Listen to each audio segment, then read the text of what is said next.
There we go. So now we're recording the very first lecture in Fix It.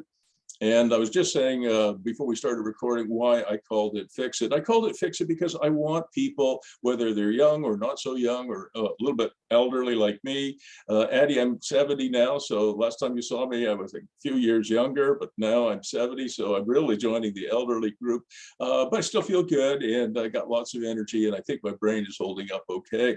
But the reason we're doing this is to find some and describe some very, very simple business models that will help you fix your, I'm just going to turn this off, my email. I had to keep an eye on it because we had some students having trouble getting on. What we want to do is we want to describe some business models, real estate investment business models that will work for you and your family, that will support you and your family for 3 generations. And I'm going to do 2 courses this year. This one is called Fix It, and the second one in March is called Reward Yourself. Fix It is designed to come up with some new business models that I think are really exciting, that can make some money for you, that are profitable. I like things that are cash flowing. And then Reward Yourself is going to be sort of a next step. So it'll be more oriented towards commercial real estate, industrial real estate, multifamily, that sort of mixed use buildings. So it builds, Fix It starts and Reward Yourself in March. Same thing, 3 Saturdays in a row. And if you're interested in that, if you find this course helpful, you might want to do that. But the bottom line here is that I don't want you guys to run off and say, I love real estate investing, I'm going to buy anything. That is the worst possible solution, and you'd better sign off the course right now because I'm actually leading you down the wrong path if you do that. All right. What I want you to do is I want you to find a business model that you're good at, where you have some skills, which you can focus on for a long time. That's profitable. As I keep using that word, that cash flows. And then you can run off and get excited about it and implement it. But I get a lot of people who call me up and say, I want to buy multi-res, I want to buy industrial, I want to buy some land, I want to do a glamping thing, I'm going to buy some duplexes. And they're all over the map. And they don't really spend enough time thinking before they do things. And then they copy my career. My career has been very, very right? I've been a hockey guy, the Ottawa Senators, I'm founder of the Ottawa Senators. I built 1,200 homes, dozens of office buildings and shopping plazas. I published a newspaper. I ran a leasing and finance company. I ran presidential executive travel apartments. You know, if I found something that was interesting, I would do it. I thought, oh, what the heck? I'm going to build a 20,000 seat arena. I'll do that too. That is not a plan. Okay.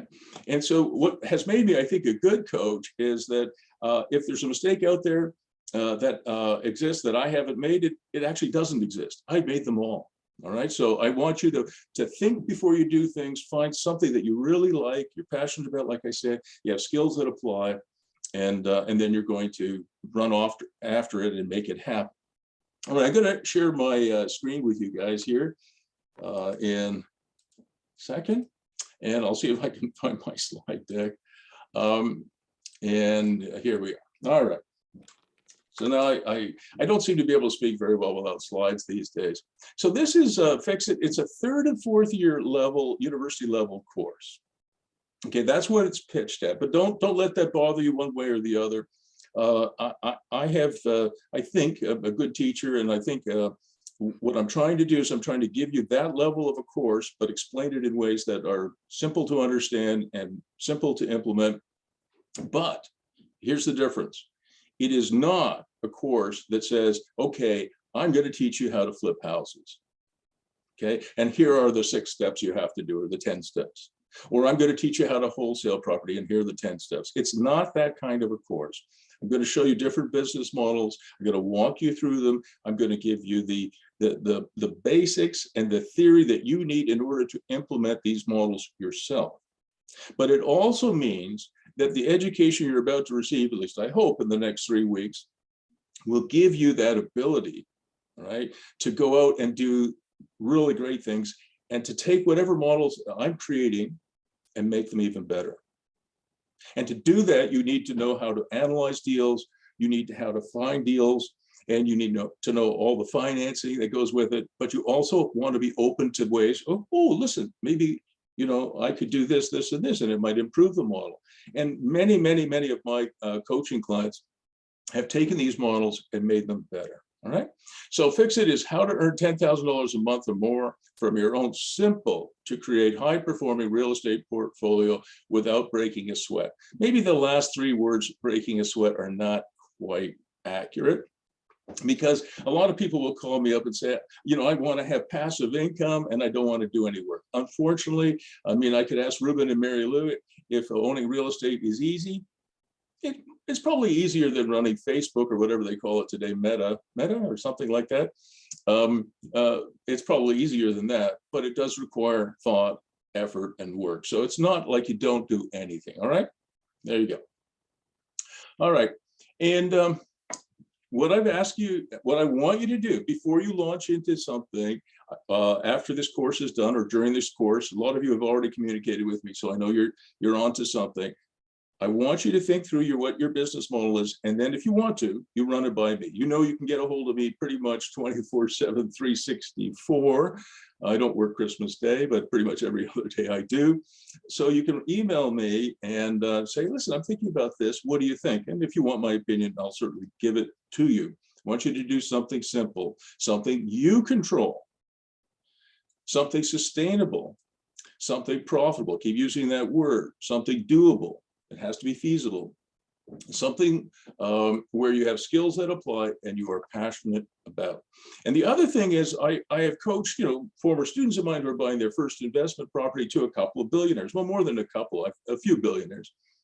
And even the billionaires, I make them do one project. You know, I have some clients that say, oh yeah, I'm going to buy a few hundred properties, and they have the capacity to do that. I said, no, I'm not going to coach you to do that. You're going to buy one. And you're going to do it really well. And you're going to understand every aspect. Oh, I can hire people for that. No, you're going to do it. And at least for the first one. And then you'll understand every aspect of the business. And then you can go buy 300 properties if you want. And I have clients who do that. But I make them do one project rather than 10 to begin with. All right. And every year I ask myself these three questions.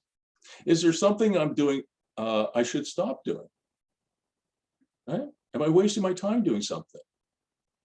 Is there something I am not doing that I should be doing? And the answer to that over Christmas and New Year's was I wanted to do a little bit more teaching, and here I am. And is there something I'm doing I should do more of? Because if you've got something that's working, stick with it and do more of it, right? These are very simple questions, but we don't ask ourselves often enough. And something that Glenn Sather taught me, Glenn Sather, you can see him here. Nick, can you see my cursor moving around okay? This is Glenn Sather when he was the general manager of the Edmonton Oilers, the National Hockey League club. He told me, and you can see it on the bottom left, the best deals you will ever do are the ones you don't do. And that he told me that after the Edmonton Oilers ended up the regular season in first place and were favored to win the Stanley Cup. And I think they got wiped out in the first round by the Calgary Flames, their arch rivals. And that summer, Glenn was pressed to, you know, trade Gretzky. He's a bum. Messier, he can't play. Fuhrer, these are all bums. Anderson, Curry. And he said, that summer I did the fewest trades ever. I didn't do anything. And then the next year they went 16-2 and won the Stanley Cup. So it's the same thing in real estate. You make money in real estate when you buy, not when you sell, not when you refinance, when you buy. So if you don't buy smart, you know, you'll be in trouble. And my dad said it to me. My dad passed away a long time ago now, but my dad said it to me when I was much younger. He said, if you see 100 deals pass by and 99 of them go by, that's okay. But when you find the one that you really like, that's when you pounce. All right. So I want you to remember what Glenn said. The best deals you will ever do are the ones you don't do. So don't get pressured into it. All right. So what are we going to do today? I'm going to talk today mostly about how to buy low, even in a hot market. Everybody's telling me, oh my gosh, you can't buy anything in Long Beach, California. The market's been picked over. Cap rates are very low. Return on investment is terrible. Prices are ridiculous. And I hear that over and over again. It doesn't matter where you're, whether you're in LA, whether you're in Phoenix, whether you're in Orlando, whether you're in Toronto or Vancouver, I hear that all the time, or for that matter, where I live, which is Ottawa, I hear that all the time. And that is not true. And I'm going to show you, you know, some ideas on how to do that. And I wanted to introduce you all to one of my coaching clients and a friend of mine. His name is Nick Foley. Nick, say hi. Hi, everyone. And he's joining us today because I asked him to. He's doing me a favor because one of the projects that I want to show, in fact, the first case study is one that Nick and Brooke, his wife, just purchased, and they're just in the process of animating it. Animation is the word I use to describe adding new revenue streams to property. When I got involved in this coaching thing some time ago now, I didn't think I could do much on the cost side. You know, there are mortgage brokers out there might be able to shave a little bit off your interest rate. That's great. There are property managers out there who might find a way to reduce your gas bills or whatever it might be. That's not something I could probably add a lot of value by focusing on the cost side of the business. So what I decided to do was to see if there's anything that could be done on the revenue side of the business. And this is about 9 years ago. So after I left the University of Ottawa, where I was teaching at the Telford School of Management, I thought, is there anything I could do on the revenue side to add new revenues? And then I started calling it animation. And a lot of people now in North America are using that term. So we're going to do 2 case studies today, 12 Highland, which is Nick and Brooke's case, and 140 William, which is one that I did with my spouse, Dawn. And I'm going to say how to get a free home, because I know at least 1 or 2 people on the call here have not yet bought a home. So whether you're buying a rental property or you're buying a principal residence for yourself, it'd be pretty cool to get one for free. I'm going to show you how to do that. All right, so this is 12 Highland, and you can't really see it. This is the street view from Google, but it is a duplex, right, Nick? It is, yeah. Did you take that picture? I think I might have. Yeah, I think I did take that picture. I don't think it is from Google. No, it is from Google. I apologize, but I took a lot of pictures when I visited. But a couple of things I wanted you to note. There is a duplex here behind the trees. And it's interesting that it has 2 entrances. You can see sort of a driveway here and a driveway here, which means in theory that you could drive around the property, go in one side and out the other side. And that's a big advantage. Most cities don't allow that. Most towns don't allow it today, but Nick owns one with Brooke that does allow it. And you'll see that might be relevant later on. This is a picture. This one I definitely took, Nick. This is, I'm not sure if this is your backyard or this is somewhere else. This is the backyard of the house that we're going to close in April. My mother-in-law. Yeah. So please ignore this picture. Pretend I never showed it. It's the wrong picture. That's okay. That's the right one. This is the right one. Now we're back on track. Thanks, Nick. Now we're back on track. So one of the things that Nick liked and I liked about this property is in the backyard it has not 1 but 2 detached garages. And that could be a very important element to this project. And you'll notice that it has electricity, it has an overhead door, it has a side door. It's not in very good condition, but it is there. And then there's another one. So there's 2 in the backyard. So this one is the second one. And so one of the things I talk about is animation, and animation is not necessarily really fancy. It's not necessarily really complicated. But one of the things I suggested to Nick and Brooke is maybe you could take those 2 backyard sheds and do something with them. One of them could be a storage building.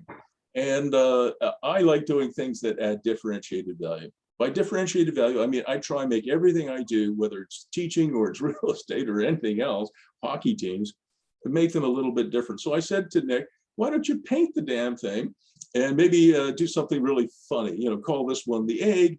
And I said, don't put all your eggs in one basket, store your stuff with us. So maybe this becomes a storage building with a decal on it or a painting on it or a mural on it. And it's just a little bit different, right? And you wouldn't think you could do much with storage buildings, but something like this, people will really remember and people will pay for that.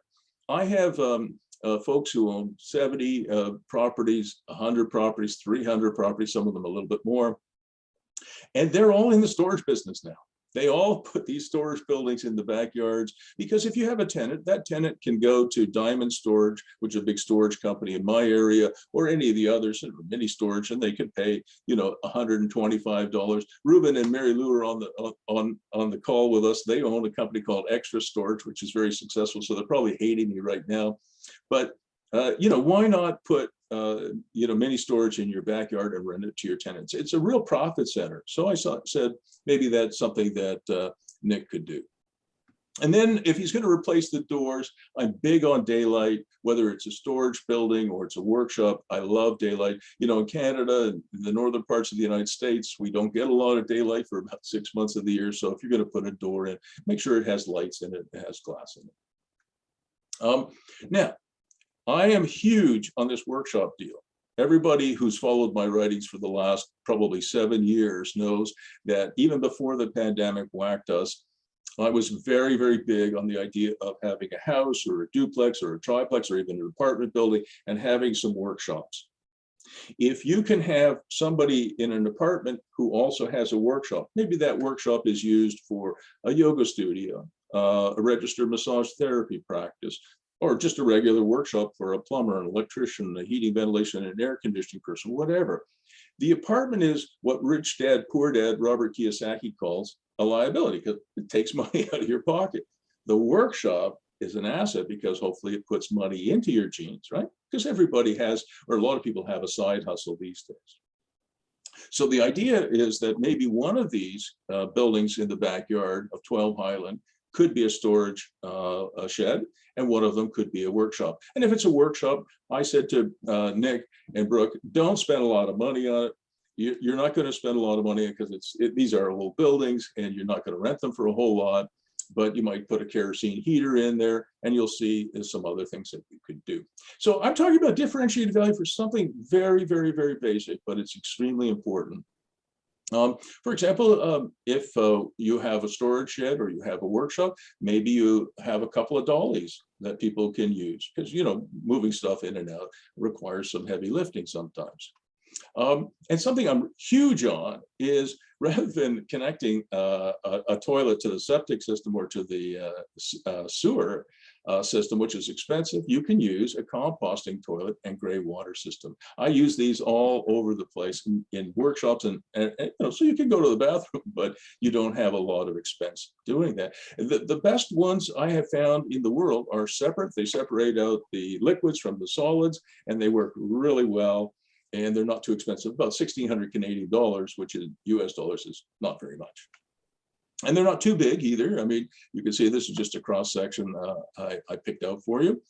And I have clients who run event centers, high-end event centers, believe it or not, who use composting toilets. This happens to be a winery, which is also an event and wedding center. And this is what they do. And you can see it doesn't look horrible. And it's very, very, very inexpensive. So I believe in simple, I believe in inexpensive, and I believe in things that make money. All right, so here's just now we got an aerial view of 12 Highland. You can see that it's got decent frontage here. It gets a little narrower to the back, but it's very, very deep lot. This is a very interesting lot, okay? And there's the house, the duplex, which is up and down. And there's one of the driveways, and then here's the other driveway. Here's a picture of Nick that I took. This is now the backyard. So you can see these are the two detached garages here. And Nick, I can't remember which one was going to be the storage building, which one was going to be the workshop. So the one that you have your cursor on right now is the workshop. Yep. And then the other one is the storage building. That we actually have that rented now. The storage building has been rented. So that's ready. That's already generating revenue. And then the workshop's going to take a little bit more, but we'll be tackling that project in the summer. Oh, that's awesome. Okay, and so so the backyard is big enough for a coach house. Does everybody know what a coach house is? Do people know what a coach house is? Just do you know where? Do you guys know where the chat box is? No, I don't. All right, so put in the chat box. Just those of you who don't know what a coach house is, just say me, and I'll know how many of you don't know what a coach house is. So I'm just going to look and see what do we got. Some know, some don't. Good. All right, that's good news. All right, let's go back. And all right, so I'll show you what a coach house is. So this is the backyard, if you remember, it kind of gets a little narrow at the back. So it can't be a huge coach house. And there are all kinds of rules as to how big they can be. But there's enough here to put a coach house that looks like this. A coach house is being permitted in Los Angeles. It's being permitted in many, in Toronto, in Ottawa, I think in Vancouver now, they call them laneway houses. So a coach house used to be called, it's not politically correct anymore, but it used to be called a granny flat, because often you had granny there, right? Now you can't call them that. So you call them laneway houses, you call them granny flats, you call them, you know, backyard tiny homes, whatever they are. So this is one that we designed for backyards and for rural properties as well. It's a 1-bedroom, 4-season, 542 square foot bunkie on helical piles. Piles are just, they look like screws, and they're really good. You put them in the ground and you can rest this building on them. So it's very, very simple to do. You don't need a concrete footing and foundation. You don't need an excavation. You just come in, you put the piles in, you know, you screw the piles in, you set the foundation on that, and you're good for the next 60 years. Did somebody ask a question? If you want to ask a question, just put it in the chat box, and it'll pop up, and I'll see it. I'm happy to. Mark asks how high off the ground. I think the ones that we're doing are 14 inches, Mark, but I'm not 100% positive on that. But I have a full design, and Mark, you have my email address.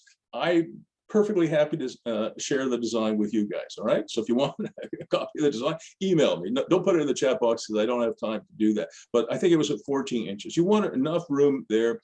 The air will pass if there's any water, you know, it'll flow.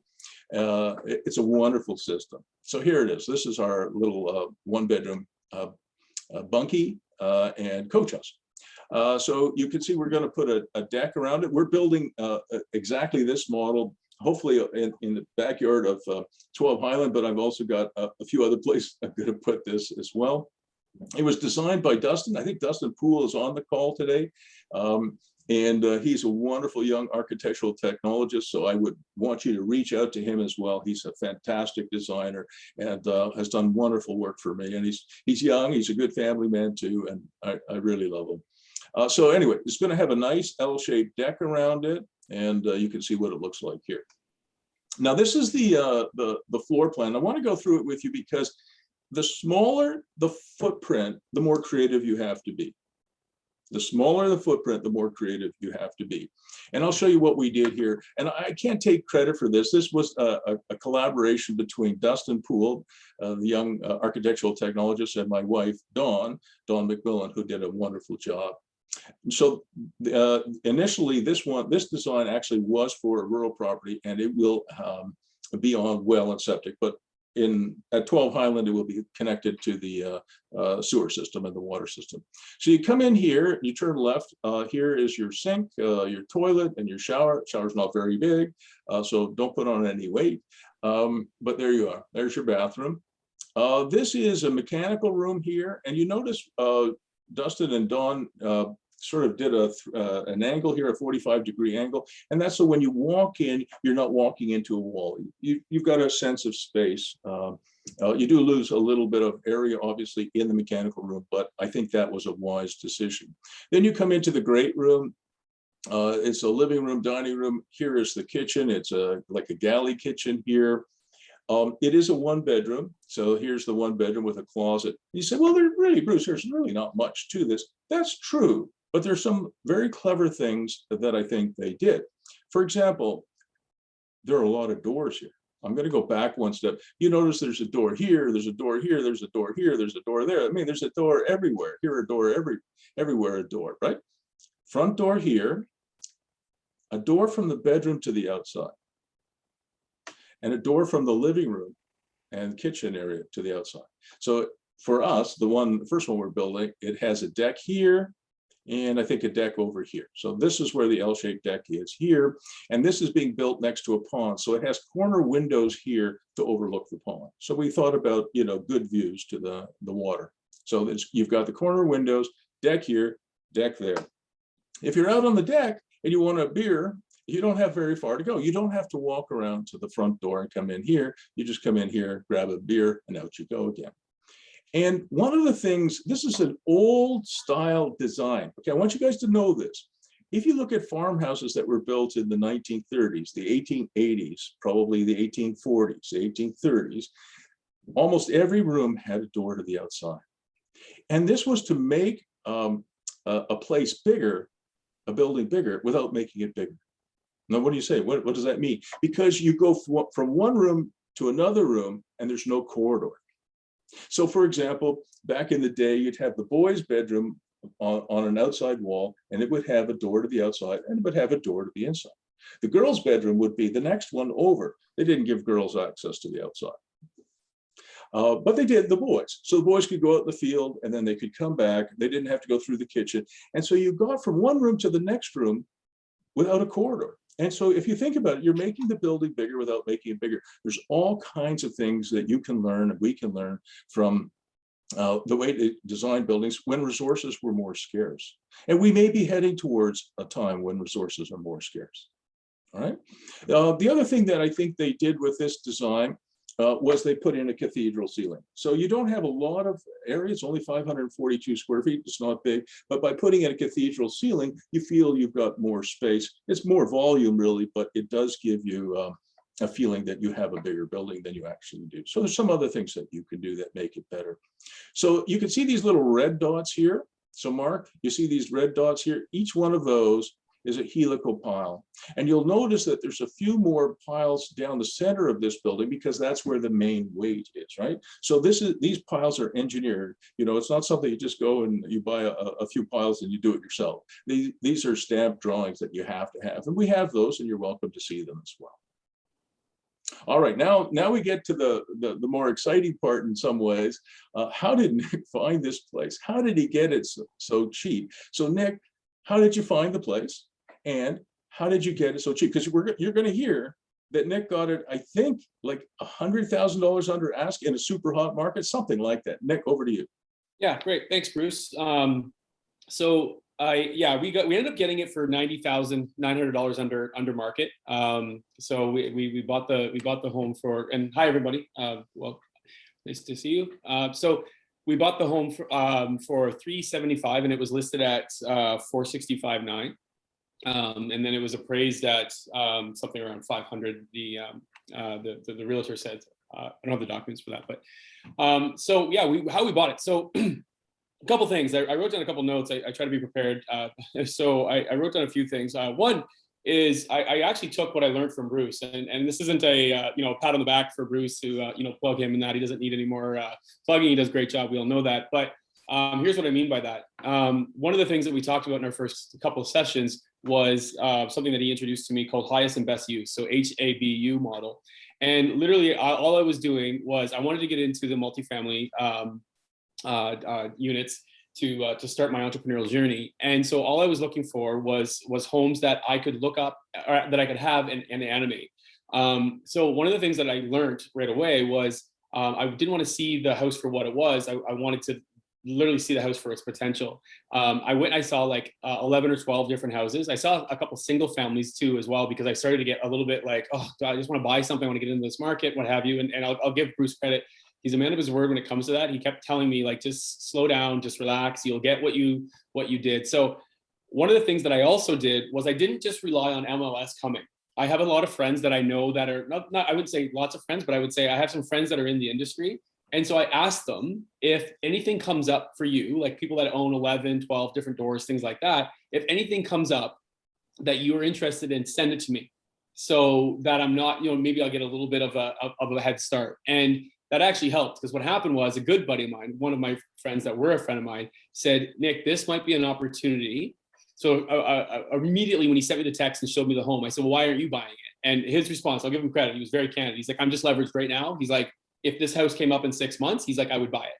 And I take him at his word for it, because I knew he was, he's a good friend. So I went and I saw the house, and I didn't have a realtor at the time. I went and I saw the house, and I asked for a booking, went and saw it, and it was listed, I think, like I said, at $465,900. One of the things that the realtor did that he shouldn't have been doing, or he shouldn't have done, but I just listened. He said, well, they're really eager to sell, and I think they would take something at like $375 or something. And one of the things that I realized was that a lot of people were kind of leaving the house alone because the renters that were in there have been paying the same rent that was way below market value since 2013. And they haven't had a rent increase at all, not even the 1.25% yearly. And so a lot of investors that I know that would look at the home were all like, well, you know what, they got these two dingy garages in the back and there is lots of space, but they were looking at it for exactly what it is. And it was a property that wasn't generating a lot of cash flow. So what I saw was and I had Bruce's, voice in my head being like, you can animate those garages, you can animate that garage, and there's enough space. And I didn't know that there was enough space, but I guessed that there was enough space for a small coach house that he spoke to me about before, and then had that verified when he came down and visited the property with me in December, and so now we have the plans and we're ready to go for that in June. So when I bought the house, I knew that I was going to animate it, so I wasn't really worried about the rent that was coming in, because all I wanted it to do was make sure that it covered the mortgage, and it does that. So I put an offer in that was really, really low, and Nick, the first offer was how low? It was really low. Yeah, it was really low. So it was because I was arguing, and I'll tell you, and if there's any realtors on there, like I love everyone, so it's like that's great. But this realtor in particular, was kind of I kind of put the offer in just to kind of prove my theory. And here's what it was: I put an offer in for 323, and she's like, okay, well it's 465. I said, yeah, but I knew what I knew from when I went out and saw the house, right? So I was like, yeah, it's not that bad. But the reason why I put the offer in so low is because she asked me what the deposit was. Remember I told you about this, Bruce? And she's like, what's the deposit? And I said, $2,500. She goes, they'll never go for that. And I said, what do you mean it's a deposit? Like they don't get the money. I don't get it's a deposit. She goes, well, I'm doing a proposal right now and it's 40,000. So I was like, let's just do it, please, because I'm putting the offer in. She's like, okay, well, I'm just telling you. 2 minutes later, like 2 hours later, she comes back and she goes, they didn't want to come down to 323, obviously, but they signed off on everything else. And I knew they were going to buy it or sell it for 323. But what I said to her was, they signed off on the deposit, didn't they? She's like, yes, they did. Yeah, whatever. So I came up to about 345, and they came down to 382. And I just said to her, at the end of the day, 375 is my final offer. I don't want to lose it over 10 grand, but I want to get it for what I want to get it for. And I knew the numbers in my head. I knew the numbers in my head were 375 is going to make it really work, because I work with a wonderful realtor, or a wonderful, not realtor, mortgage rep, and that those numbers I could live with. So I said 375. I would have bought it for 482 that they came down to if they said. In fact, Bruce and I talked about it, and he's like, I wouldn't lose it over 7 grand. And I said, yeah, I won't. So I instructed my realtor, give them an offer at 375, but if they said that they're not going to take it, just accept the 382. So I gave it to her, and about 15 minutes later, she called me back. She said, you got it for 375. And so I guess the main reason why we got it for that is because a lot of people in the industry that were looking at this looked at for the house for what it was. And the rent was, they don't pay, they pay way below market value. Upstairs is a 2-bedroom, downstairs is a 2-bedroom, and they haven't raised the rent, like I said. And so what I look at it as, well, if I get the animations, when I get those cooking like we're doing now, then I'm not too worried about that. I'm not worried so much about cash flow as I am about appreciation, especially at this point in my real estate, journey. So that was fantastic. So a couple things I want to point out, just going to underline, okay? The first offer of 323 was very low. And that's called anchor pricing. Remember I told you this is kind of like a theory course as well as a practicum, right? Because I want you to know the theory. What is an anchor price? You'll see it all the time from now on. I mean, some of you already know what it is, but an anchor price is something you throw out there. It could be high or low. So if I'm selling something, I'll say, this house is worth $500,000 or $600,000, but you can get it for 400 grand. The anchor price is the 500,000 or 600,000.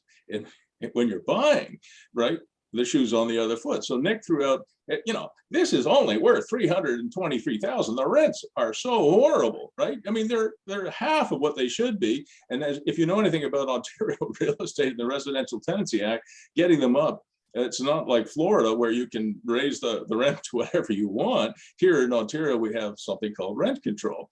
So what Nick did was he used that to his advantage, and he threw out an anchor price. So when they finally sold it 375, they said, wow, we did a lot better than the 323. It was an anchor in their minds, okay? Use it. It's a very powerful thing. Next. Sorry, just jump in there. And I also reminded them that the rent was so low with every offer. That was one of the things was like, and I don't know if she did it or not, but I got that from you, Bruce, was just to like the anchor price I got from you. And also just to remind them, every time I put an offer, I said, okay, I'll go up to 340, but remind them please that they're paying, you know, half of what I could probably get for these homes at rent monthly. And I'll keep them in, I'll keep the tenants in. I'm not worried about the tenants. I'm worried about so that's the one thing too. Exactly. Next thing I want you guys to know, get your own realtor. Okay. So Patrick, if you were ever accused of a crime, would you want the district attorney in Chicago or the Crown attorney in Toronto to defend you as well as prosecute you? Yes or no? No. No, because if you allow that to happen, you're going to jail for a very long time. I do not agree. I'm a realtor as well as a coach. And I am very unpopular with other realtors because I tell them we should not be in multiple representation. You don't want your lawyer to represent you and the buyer if you're the seller, or you and the, you know what I mean? You don't want him to be or her to be in multiple representation. Same thing for a realtor. Get your own realtor and get somebody who knows what we're talking about.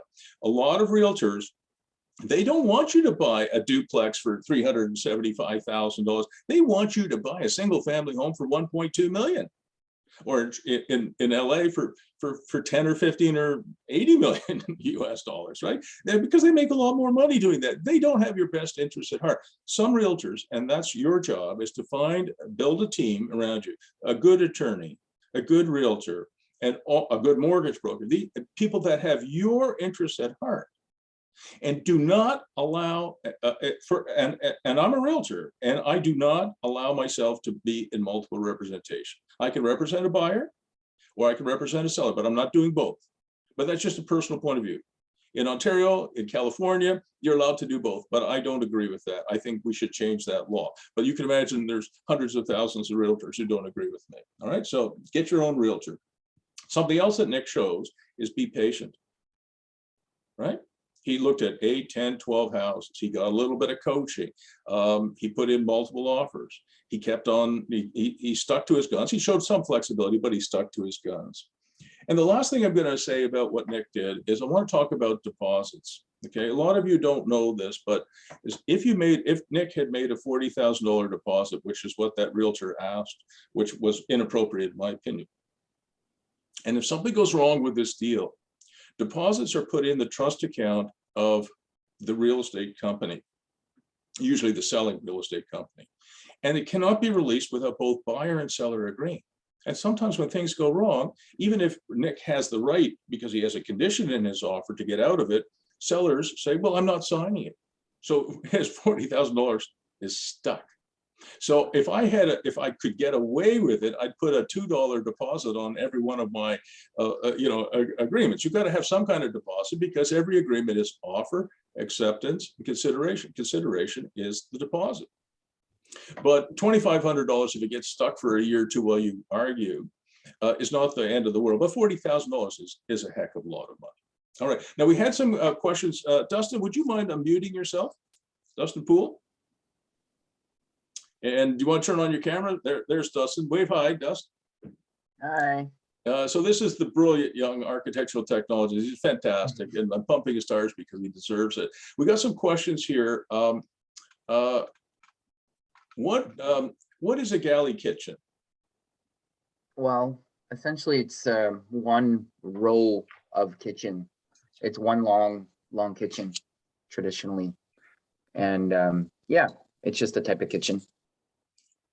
It's literally like you see in a marine environment where it's just literally a galley. Yeah. I can't remember, Dustin, did you and Dawn ever talk about putting a washer and dryer in that 542 square foot bunkie? I think we mentioned it, but decided not to put it in because I think it was more, I can't remember exactly, but I remember talking about it. Yeah, I think the reason they didn't, that was a question, I think, from James. James, I think the reason that they didn't was we have, this particular bunkie is going to be built next to an industrial building that I own, which is a bunch of workshops, and there is a laundry in that building so that everybody in the area can use that. So I think it you could find a place for a stack washer and dryer, right? Yeah, you can probably put it in the bedroom of the well, the only bedroom in there. Yeah. Part of the closet or So I something think like you that. can do that. And how much, who asked this? Pierce. Oh, that would be a Pierce question. Pierce, you asked how much does this cost? Here's the bad news. Construction costs are really, really, really wild. They're wild in the United States, wild in Canada. Labor costs are going up, material costs are going up, supply chains are breaking down. This is a very difficult time to build stuff.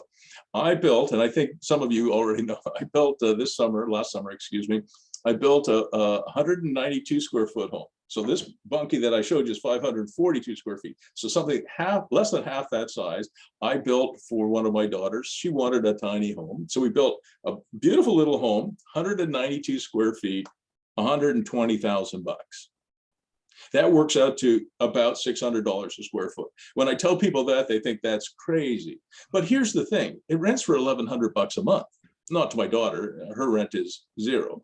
But if she ever decides to move out, I can rent it for 1,100 bucks. So it does make financial sense. So the bad news is construction costs are wild.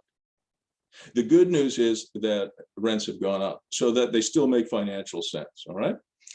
Then the other question is, can we have more than one bedroom? So Pierce, I'm going to show you another model, which is a brilliant coach house that I designed with Tim Moore, another one of my former students. I'll show you that. So the answer to that is yes. Now let's get back to the slides.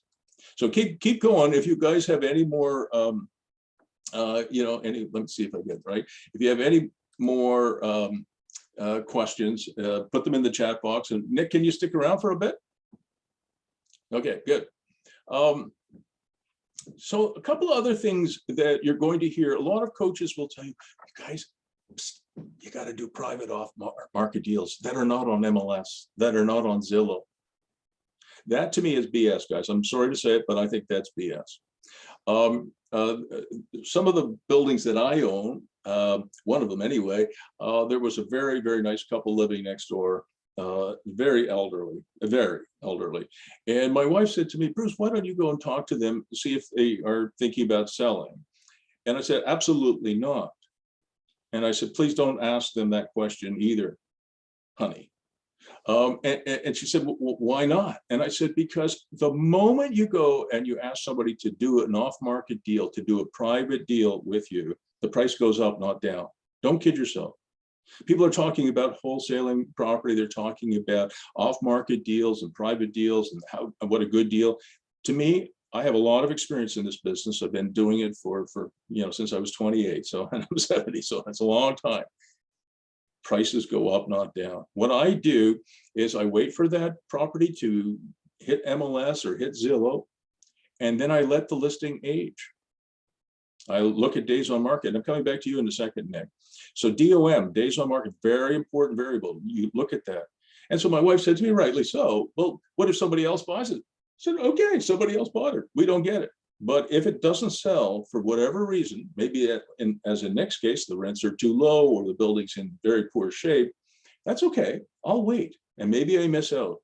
But if it ages, if that listing ages, I will then make an offer. So that's really, really important. The other thing is, you will find this out if it hasn't been exposed publicly to MLS or Zillow or any of the other sites that are out there. Lenders are very reluctant to lend on that because they're worried about mortgage fraud and other issues. I can't go into that because that's a half-hour discussion, but it's very important, in my opinion, to look at properties that have been exposed publicly and long days on market. All right, here's some other bad news. Okay, and that is if you're looking for property, and I was going to come back to you, Nick, and I had to ask a question about this.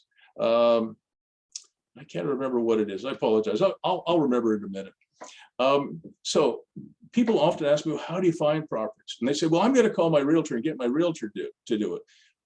Breaking news, realtors are busy, like everybody else on this call. They have other fish to fry. You are not their only client. If you say, I want you to find me a 100-unit apartment building, Bruce, that I can buy, no money down, it has to make $100 a door after paying for everything, including the mortgage, and I don't want to do any work, so it can't have any deferred maintenance. It has to have great tenants and it has to have great property management, because again, I don't want to do any work. And remember, it's a no money down deal. Would you call me up? Well, those deals happen less often than winning the lottery. And if a realtor finds a deal like that, he might not or she might not call you, right? So you have to do the searching yourself. You cannot task it out to anyone. There's another reason, and that is most of the realtors out there don't understand investment property. They don't, and they don't understand what you're looking for. And you should have some idea what to look for now after listening to Nick and to me for half an hour or so, a little bit more than that, I suppose, almost 45 minutes. All right. So you have to do it yourself. That's the bad news. The good news is you will find hidden gems. I don't care how hot the market is. And where this property is in Belleville, super hot market. It's about 2 hours from Toronto, super hot market. Yes. You have to be patient, as I said, but when you find something, do it. My wife, Dawn, you can see a picture of her here. She spends hours and hours because we have a portfolio that we're expanding. She spends an untold number of hours. I don't have the patience for it, but she does. And she knows what I'm looking for. She knows what we're looking for. She understands the animation ideas. She is incredible. And the way she does it, she can't, I asked her and preparing for that, how do you do it, honey? She's just like, she hits home run after home run after home run. And she says, I just spend a lot of time. I know what we're looking for. And I start to recognize patterns. Human beings do, you play chess, you're recognizing patterns. You do anything that's complicated, a lot of it's pattern recognition. And then she uses some intuition. So I wish I could tell you there was a science to it, but it's more art than science, okay? All right, so let's keep going. All right. Now, a couple of other things that you should do when you're thinking about buying property. I don't care whether it's a piece of land, it's an industrial building, retail plaza, duplex, whatever it might be.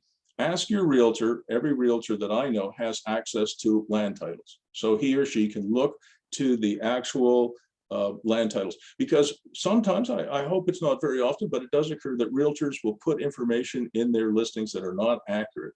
You should trust them, but you have to verify.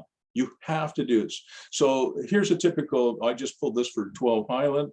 It has a PIN number, that's a property identification number. It says where it is a freehold, which means it's not a condo, which is important, of course. And it has other information. For example, here it has the lot size. The measurements are not necessarily accurate to the, the millimeter or the centimeter or the inch, but they're pretty good. And you can see this is a pretty big lot. It's over 9,000 square feet, which is a big lot. So you can get that from land titles. You can also see a little bit more. If you don't know what an assessed value is, your property taxes on any building in Boston or Toronto or San Francisco, wherever, is based on assessed value. So the good news here is that the assessed value of this property is very low, right? It's only assessed for property taxes $170,000. So if it was assessed at $375,000, obviously property taxes would be 2.5 or 3 times more, right? And it's a legal duplex, so legal is an important aspect too. The other thing I want you to do is I want you guys to become, like my real job description is file clerk. I am a master of digital files. I digitize everything. I give it good names. I have on every property I own, and probably for all of the coaching clients, I have over 25. I have unbelievable, I have better files than they do, but I want you to have really good digital files.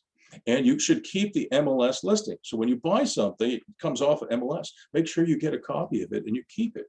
And I wanted to show you, this was the MLS listing. It showed at $459.9. It was listed for that. And Nick and Brooke bought it for $375. And I think, as Nick said, that I thought it was closer to $500, the original listing price, but it was more like $10,000 more. So they did reduce it. So that gives you some idea that they're having some difficulties with it. The other thing that MLS will give you, or your realtor certainly can find that out for you, is days on market. How many days has it been on the market? If it's a 2 or 3 day listing, I'm not interested. If it's 3 weeks, if it's 60 days, I bought one which was 400 days.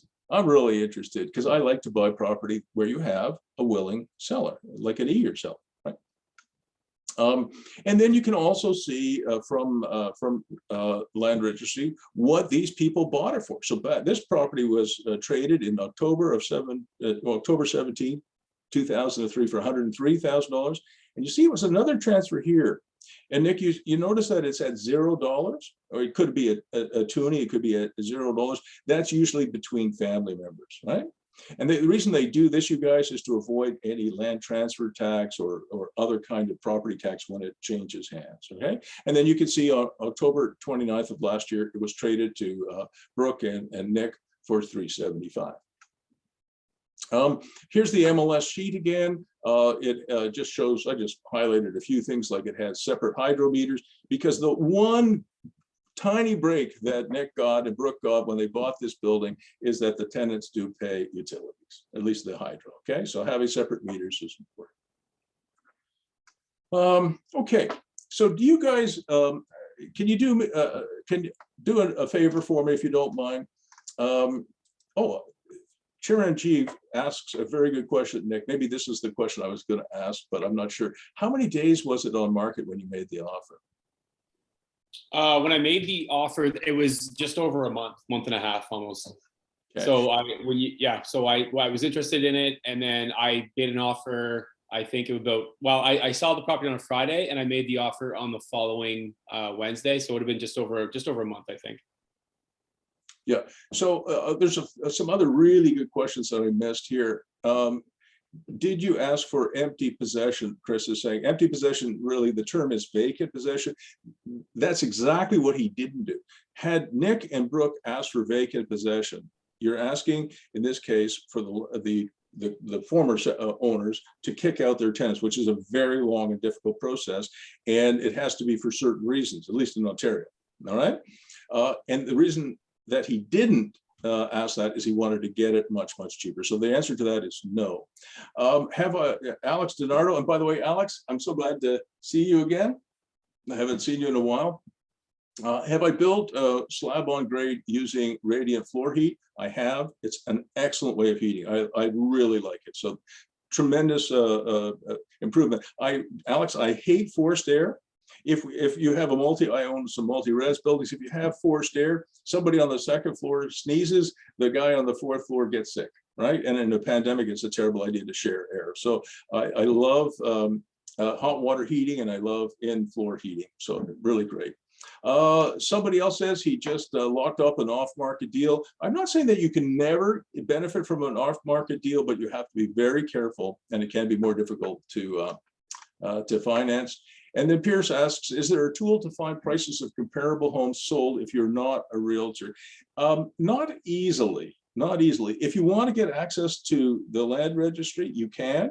I think anybody is permitted, but it's very expensive. It's something like, I'm just talking off the top of my head, it's thousands of dollars a year. So for a realtor like me, I pay, something like $200 a month for all the services I get. And that includes access to land titles. So, most realtors that you work with will work with you. But if you want your own access to it, you can get it. I think most law firms, at least the ones that do a lot of real estate, will have access to. So if you have a lawyer, you can get access that way. And if you want your own access, I think you can get it, but it's pretty expensive. All right. So I want you guys to help me out one more time. How many of you know what a cap rate is? But only the ones who don't know, put me in the chat box. So you don't know. I'll know how many of you don't know what a cap rate is. So Tip doesn't know what a cap rate is. Patrick doesn't. Anybody else? Addie doesn't. Okay. Dustin. Oh, Dustin, I thought you. Alex doesn't. Okay.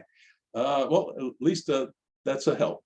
But I have a different way of looking at cap rates, okay? And I think this will help all of you, even if those who do know what a cap rate is.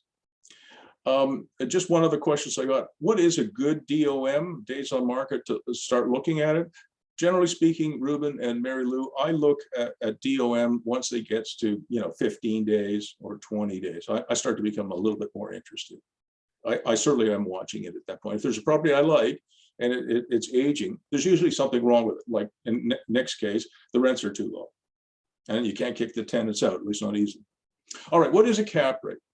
A cap rate is probably the most important thing for real estate investors to think about and to know. And it's not the only reason that you buy something, but it's an important reason that you buy it. So you've got to know how to do it. So Tiff, you need to learn this, and Alex, you need to learn it, and anybody else who's not quite, and Dustin, not quite sure about it. So let's assume for the moment that Dustin has in his living room a couch. And it's a magic couch. It's a very special couch. Tonight, Dustin is sitting on the couch with his kids watching, I don't know, Hockey Night in Canada. And he says, gee, there's something funny under my cushion here. And he looks under the cushion and he finds $600,000 in cash. Okay. He goes, wow, this is great. I've got $600,000 in cash. What should I do with it? So he, one of his best friends says, put it in the bank. And Dustin says, well, how much interest could I get if I put $600,000 in my bank? And maybe the answer today is 1.5 or 2%. Let's give them the benefit of the doubt and say it's 2%. So Dustin puts his $600,000 in the bank, and he gets 2%, which means he gets $12,000 of interest every year from that high interest savings account. But another friend says, gee, Dustin, you ought to buy a duplex. There's a duplex down the road here that you can buy and fix up and renovate. Total is $600,000. Oh, I just happen to have the $600,000 in cash. So he goes and buys the duplex, renovates it, and he's spent his $600,000 in cash. So he has no mortgage, right? No mortgage. He just paid cash for it. And let's assume that he rents the upstairs for $2,500 and the downstairs for $2,000. He gets $4,500 a month in gross operating income from that duplex. His net operating income, NOI, is $2,970. In other words, about $1,600 a month goes out the window for insurance, property management, repairs, maintenance, vacancy allowance, insurance. Maybe I already said that. It's called OPEX. And here's a number that you're going to see over and over again, 34%. About 34% of all the rent you collect, commercial, industrial, residential, it's just a rule of thumb, just based on experience. About 34% of every dollar you collect is going out the window for your expenses. Okay. Nothing to do with the mortgage. Remember, he doesn't need a mortgage. He found the $600,000 in his magic couch. So he's left with about $2,970 a month of net operating income, which works out to just over $35,000 a year. So you remember, he has two choices here, right? One is to put his money in the bank and get 2%, which gives him $12,000.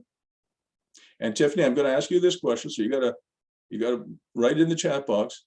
So Dustin can put his money in the bank and get $12,000 a year in interest, or he can put his money in a duplex and get $35,640. Which is better? Come on, Tiff. Buying the house. Thank you. I know that's a simple question, but wait, like late night TV, it gets better, because that's not the only return on investment for a house. You hope that that duplex that Dustin bought will go up. In my area, it's been ridiculous. Prices of homes have been going up 15, 16% a year. So if it goes up 15% a year on $600,000, 15% is 90 grand. So he didn't just make the 35,000 bucks next year from his rental. He got another $90,000 in appreciation, right? So now we're comparing $12,000 from his bank with $125,000. So Tiff, obviously the house is better. Now, normally, at least in my area, we don't see 15, 16% a year, but even if it's say 3 or 4%, let's say 4%, it would be $35,000 of net operating income plus another $24,000 of appreciation, and you get that, right? So the cap rate is simply the net operating income divided by the cost of acquiring that property plus the closing costs like legal fees plus any renovations.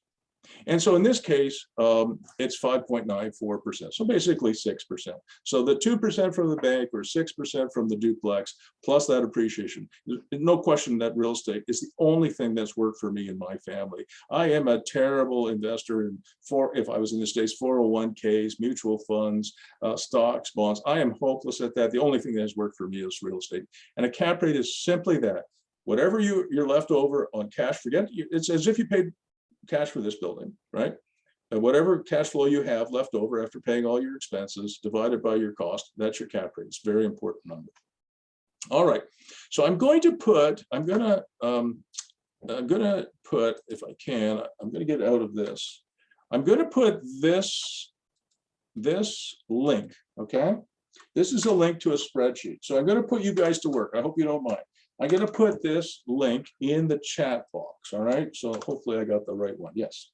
So I would really, really appreciate it if you guys would copy that link out of the chat box, and then it's safe to download it from Dropbox. So just boot up a browser if you can and download that spreadsheet. My spreadsheet will pop up on your computer in a few minutes. All right. And Nick, I need your help on this too. All right, so this, Nick, this is new to you. So I didn't show it to you. So there you go.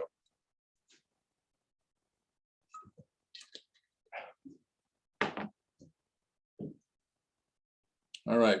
So I don't know, Nick, did you manage to download it okay? If you don't mind, unmute yourself, Nick. Yeah, I got it. Okay, so I hope everybody got it. Dustin, did you get it? Everybody, I hope, got it. All right. Okay.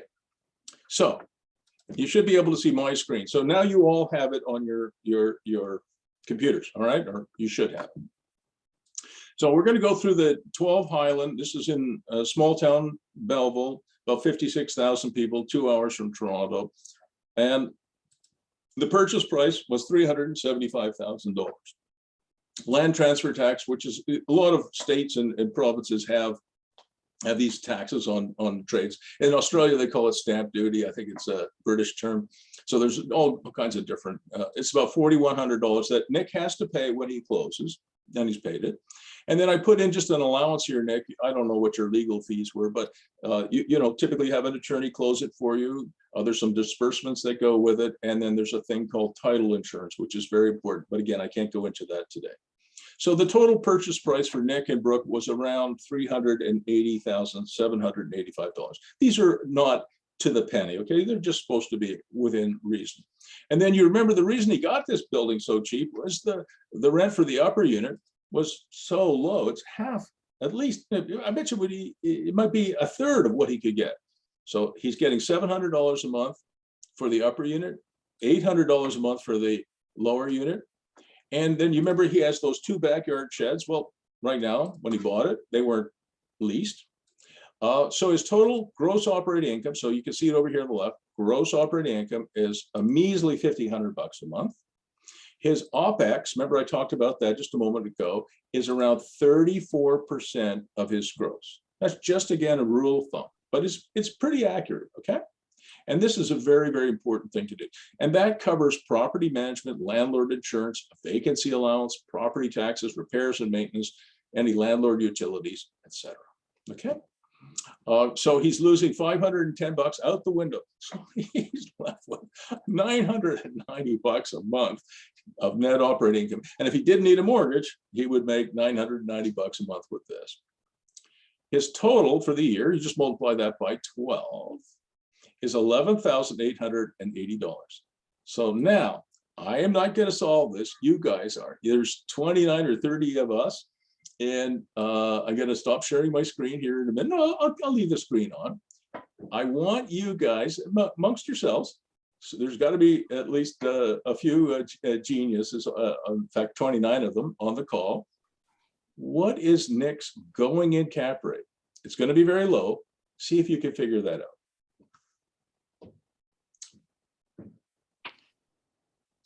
And as soon as you figured it out, whoever you think has figured out what this number is, You put it in the chat box. Oh, look at that. Oh, we've got some real brainiacs here. Michael's got it. Ruben's got it.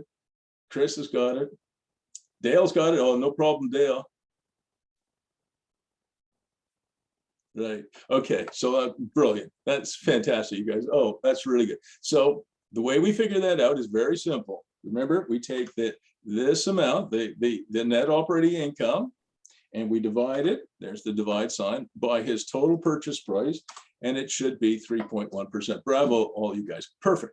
Perfect. Oh, Mark's got it. Everybody got it. Okay. It's simple. Look, I know it's simple stuff, but you'll see how important it is. Now, look at the implications of that. I'm going to make this a lot bigger. Oops. Do that. Bruce Firestone says to my clients in Long Beach, in Phoenix, in Scottsdale, in Orlando, in Toronto, in Vancouver. I know, Ruben, you're not going to believe me, and Mary Lou won't either. Don't buy anything going in that doesn't have a cap rate of 6% or more. And the reason for that is if you can buy today at 6% or more, you're probably going to have cash flow every month. Because I don't like owning things that lose money, like hockey teams. You want to get broke, go broke, buy an NHL team, trust me. All right, so I don't want to do that. I don't want you to do that. But here's a good friend of mine and a coaching client of mine, Nick Foley. He bought something with a going in cap rate of about half of what I recommend. That's not good. What should, now this is interesting, Nick, I don't think we ever did this. What should Nick have paid for it? If he wanted to have a cap rate of 6%, he should have paid $198,000, not $375,000. Now, there's no way in God's good time that the sellers were going to sell it to him for less than $200,000. There was no way. But to meet the 6%, he would have had to pay $198,000. And you'll be able to figure it out yourself once you put in the numbers, how I arrived at that. It's very simple. It's simply what he did pay, including his closing costs, times 3.1 divided by 6. That gives you 198,000. So Brooke and Nick actually overpaid for this property by $183,000. Now that's just a calculation that I did because I thought it was interesting. But the reality is that there's no way they were going to sell it to him at a 6% cap rate. So they sold it to him at a 3.1% cap rate. So if he didn't have an animation strategy, this would be a loser, an ongoing loser. And that I don't want him to do. But of course he had an animation strategy. All right. So what are some of the animations? All right. So these are just some of the numbers I put in here, Nick. One, he's going to clean up one of those backyard sheds and rent it for storage. I think $125 a month. I think if it was Mary Lou from Extra Storage, she'd probably get more, Nick, but I put in $125. And then when he fixes up that backyard detached garage for a workshop, maybe he gets $425 for it. And he has to reno it. So maybe he has to clean it up and paint up the storage shed. Maybe he does a little bit more work on the workshop, $14,500. So now all of a sudden he's getting an extra $550 from those two buildings at the back. Again, that's gross. So that works out to about $6,600 a year. And net operating income after you take off the 34% is around $4,356. All right.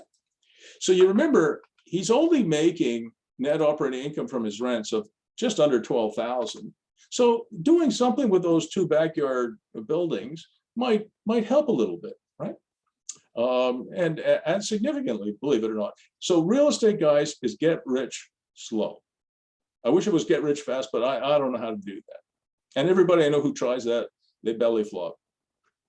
So don't try. So now the total net operating income, once he has rented his storage shed and once he's rented his workshop, is going to go up from $11,880 to just over $16,000. Okay. Now his total cost has gone up. Remember, his cost was about $381,000, but I assumed that he would spend about $18,000 fixing up these buildings. It probably won't be, knowing Nick, it'll be half that or even less. But I put in allowances of about 19 grand of renovations. So now he's at just under $400,000 of total cost, but he's making NOI.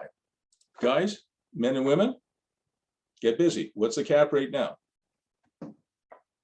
Oh, Colette's already there. Michael's already there. Come on, keep going, you guys. Do your calculations. Very good, Mark. I know it's simple stuff, all right?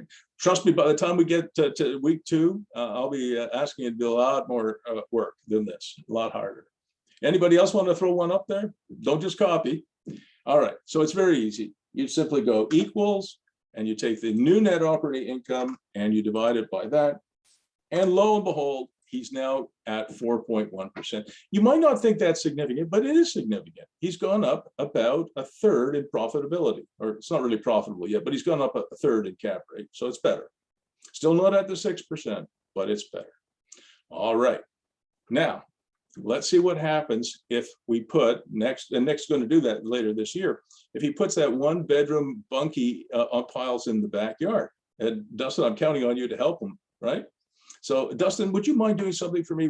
If it's okay with you, would you mind putting your full name, cell number, and email address in the chat box? Just if anybody wants to come to you, they can. I hope you don't mind. But he's just a wonderful, wonderful person and a great designer. I can't say enough about him. So anyway, you'll have his contact information. Take it out of the chat box. So I assumed here that Pierce, even before asking me, that it's going to cost at least $185,000 to build this little bunkie. Probably is going to be something else. Making tacos, right. Taco Bell, you make minimum wage. Somebody has to mute themselves. Hang on, I better stop sharing. You might make $80,000 a year. I just somebody. I'll have to mute somebody. Hang on. All right, there. Oh, there we go. Sorry about that, you guys. All right, so go back here. All right, so let's assume that coach house. I better go up here. So Nick, let's assume it's $185,000.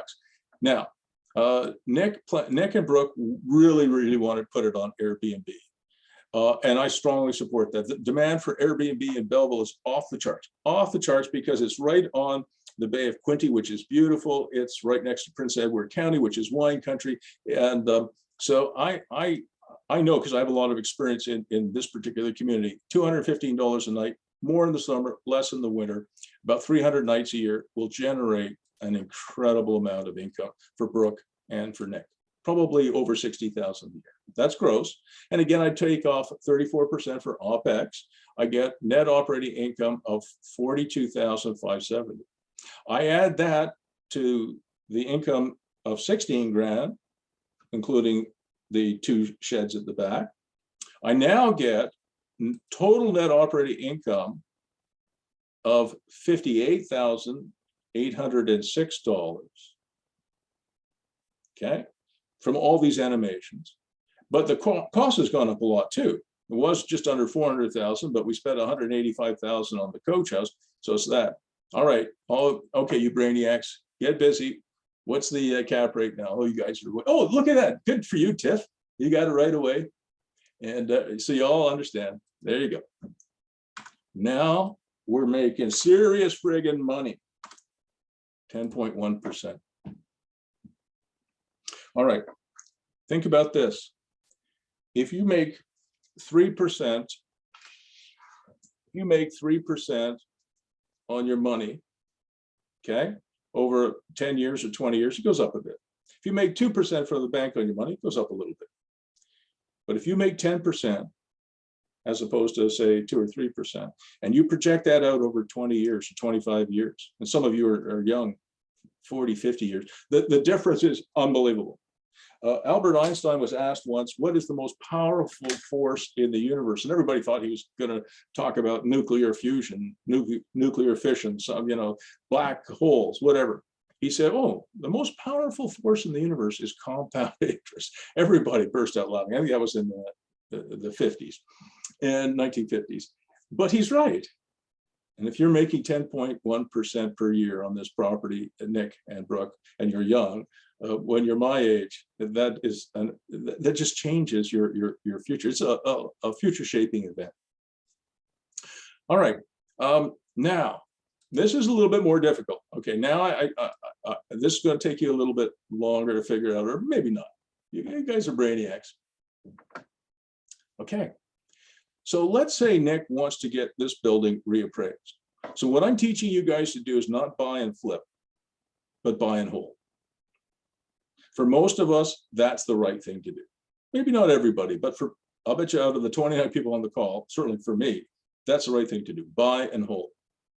I can tell you after the Sens went bankrupt in the mid 2000s, if I didn't have real estate, I would have joined the Sens in the bankruptcy court. I would have. It's the only thing that's worked for me. Not newspapers, not hockey teams, real estate. Now, I'm not saying that other people can't make money in crypto, but I'm not doing that. Okay, I'm not doing something I don't understand and I can't control, but I can control real estate. All right, so here it is. So let's assume, okay, who am I going to pick on now? Let's see. Oh, I'll pick on. No, I better not do that. That won't be fair. I'll pick on Mark. He seems to be on top of this. So Mark, if you don't mind, unmute yourself. Hey, Mark, how you doing? Oh, I can't hear you. Can anybody else hear him? I really did pick on you. Sorry, Mark.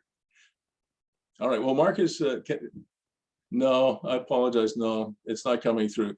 Oh, all right, I'll pick on Pierce. He's somebody I feel like picking on. All right, Pierce, can you unmute yourself? Yeah, hi. Okay, all right, this is my South African friend. All right, so Pierce, let's say you're an appraiser, okay? You know what an appraiser is, right? An Yep. appraiser is like the gatekeeper of the money.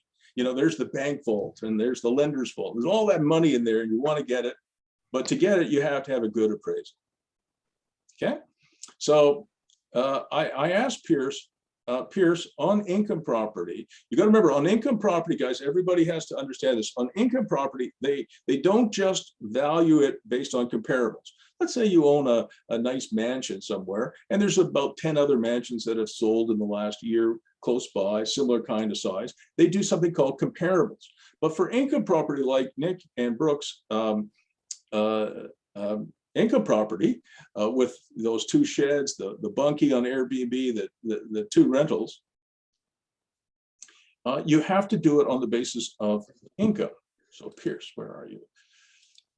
Pierce, speak up. So, oh, there you are. Yeah, hey. All right. So I asked Pierce, what is the fair market value cap rate? This is how the appraisers do it. And he says, well, in a town like Belleville, I'll say it's 6.5%. Okay. So Pierce, if you tell me that the fair market value cap rate is 6.5%, and Nick and Brooke are making 10.1%, what is the value of this property based on income? You know, what I would do is I would take the net operating income and I would say, so that's going to be my income, my cash flow going forward in perpetuity. And I would divide that by the 6.5% to get the present value of that cash flow. I picked on the right guy. So that was a perfect answer. Here's perfect answer. So watch this, you guys. Watch this. So it equals the net operating income on the animation scale divided by what is the fair market value cap rate gives you, oops, I screwed up, sorry.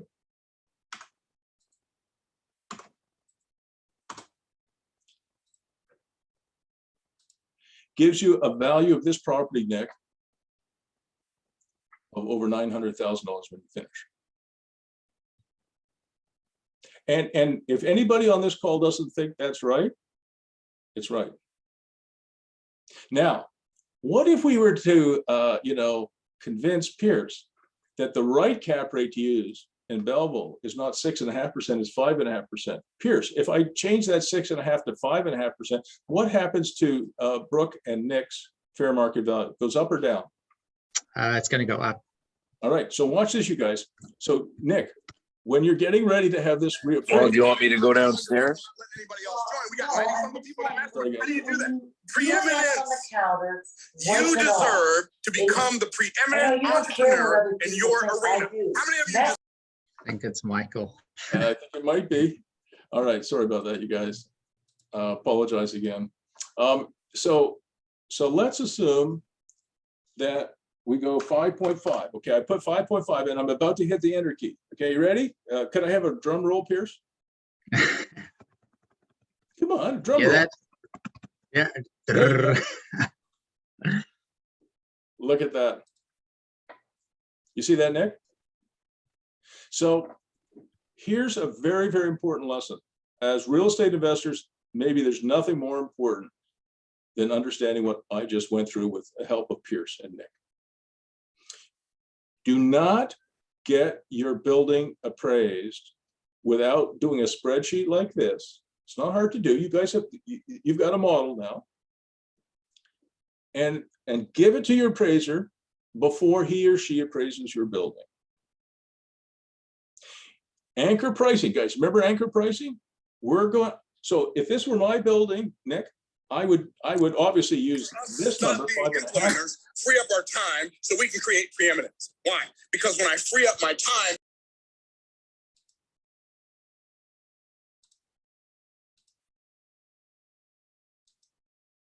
All right, sorry. Can you, everybody hear me? Nick, can you hear me okay?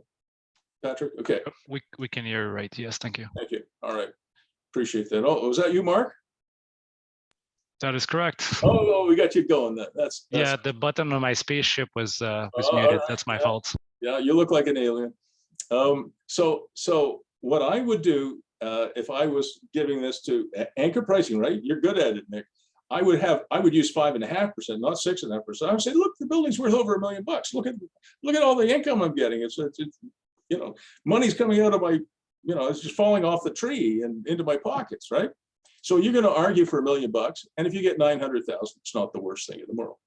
But let's say he successfully, because he's pretty good at this. He's doing better than me. He gets $1 million valuation for something he bought for $375. This is within a year, you guys. You clear on that? So if he put a 75% loan to value mortgage on, it means that he would end up with 75% of this appraised value, 800. Hit the enter key, 800,000.